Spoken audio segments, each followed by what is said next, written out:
Farg'ona shahar 16 etажga kelganman. 23 ming dollarga o'ta arzon 82 kvadratli xonadon chiqib qoldi. Mana shu domimizda ko'rib turgan. Yonimizda 42-maktab, bog'cha, lokatsiya, вообще zo'r bo'lgan. Uyimizga chiqib oldik. Uyimiz 8-qavatda joylashgan. Maktab, bog'cha, больницаga juda ham zo'r bo'lgan lokatsiyada, tinch joyda. Kirishimizga ishlaydi mehmonxona. Uyimiz полностью skvoznoy, hamma tomonidan aynalari bor. 82 kvadrat parket ko'rib turgan hamma narsadan qoladi. Bu tomon farzandlarimiz uchun yotoqxona. Uyimizda konditsioneri bor. Xo'p, endi bu tomonga o'taylik-da, qarang. Mana bitta sanuzili. Xo'p. Bu tomonda hojatxonasi, to'ptagina. Xo'p, bu tomonda oshxonasi. 82 kvadrat. Balkonda hisoblamaganda bu er-xotin uchun yotoqxona. Keling-da balkonni ko'rsataman sizga.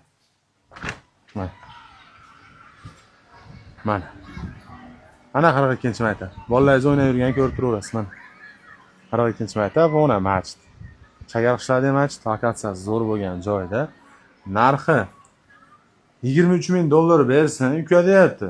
23 ming dollar bersin, kreditni o'zlari to'lab ketishaversin deyapti. Bo'lmasam deyapti, 45 ming bersin, kreditni yopib beraman, yana bitta kelishadigan xonasi bor. Like bosib video tarqat, Farg'ona shahar hokimiyatining orqasidan yo'qlar yordam video tashlab qo'yamiz.